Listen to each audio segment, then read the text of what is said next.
ቢማዛ በምንድነው يحكሙ የሚፈርዱት አልሙስሊሙን ሙስሊሞች የሚፈርዱትም በምንድነው አሳልፈናል እንደዚህ አይነት يحكሙ ይፈርዳሉ አልሙስሊሙ ሙስሊሞች ይፈርዳሉም መፍረድም بالقرآن በቁርአን ነው ሙስሊሞች የሚፈርዱትም በቁርአን ነው በቁርአንና والحديث صحيح ትክክለኛ በሆነ ሐዲስ ኦተንቲክ በሆነ ሐዲስ ሙስሊሞች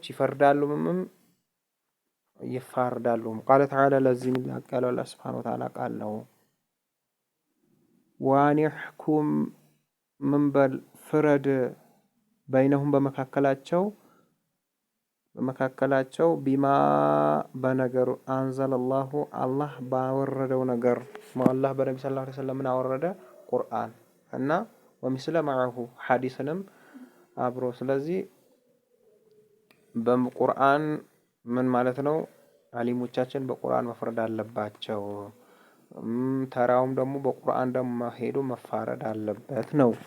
ከዚህ ውጪ ከሆነ ምንድነው ያስብለውም አደጋ ውስጥ ነው ያለው ከቁርአን ውጪ የሚፋረደው የሆነ አካል ምሳሌ ፍርድ ቤት ሄዶ የሚፋረደው የሆነ አካል እንዲሁም በተለያዩ በኮንስቲቱሽን የሚፈርደው የሆነ አካል ይህ አደጋ ውስጥ ነው ያለው አደጋው ምንድነው የኮንስቲቱሽኑ ከቁርአኑ የተሻለ ፍርደት በመፍረድ በኩል ትክክለኛነቱ ከቁርአን የተሻለ ነው ብሎ የቋጠረ እንደሆነ ይሄ ጭራሹንም ከእስላም ወጥቷል ሁለት ይሄ ዳኛው ሎ የሆነው አካል ሲፈርድ አይ ሉንያዊ ጉዳይ ነው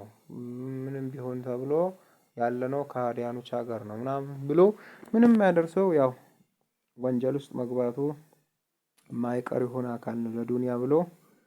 ከወንጀል ጋር ምን ይላል ወንጀል ውስጥ ይወድቃል ምሳሌ ቁርአን ይሄንን አድርግ የሚል ሆኖ እሱ ኮንስቲቱሽኑ ይሄንን አድርግ የሚል ሆኖ የዛኔ ያንን ሲፈርድ የዛኔ ይሆናል ማለት ነው ወንጀል ውስጥ ይወድቃል ማለት ነው ስለዚህ በተለይ ተማሪ ለሆኑ አካላቶች እንደዚህ አይነት ለዎች ሐቂቃተን ይከብዳል ስለዚህ አላህ ባወረደው ነው መፍረድም ያለብን መፋረድም ያለብን አለበለዛ ወንጀል ውስጥ እንወድቃለን ሱረቱል ማኢዳ وقال صلى الله عليه وسلم መልክተኛ صلى الله عليه وسلم አሉ ዓሊሙል ገይቢ የሩቅ የሆንከው አንተ አዋቂ ሆንከው የሩቅና አዋቂ ሆንከው ወሸሃደቲ በሁሉም ነገር መስካሪ በሁሉም ነገር ተቆጣጣሪ የሆንከው አላህ ሆይ አንተ ተሕኩሙ አንተ የምትፈርድ የሆንከው አላህ ሆይ በይነ ዒባዲክ በባሮችህ ላይ የምትፈርድ የሆንከው አላህ ሆይ ብለው መልክተኛ ሰለላሁ ዐለይሂ ወሰለም ዱዓ ያደርጋሉ ስለዚህ በባሮች የሚፈርደው አላህ ቁርአን ላይ ተፋረዱ ብለዋል ስለዚህ ቁርአን ላይ ፍርዱ ህግጋቶቹ የሚፈረደው ፍርዱ ቁርአን ላይ አስፍሯል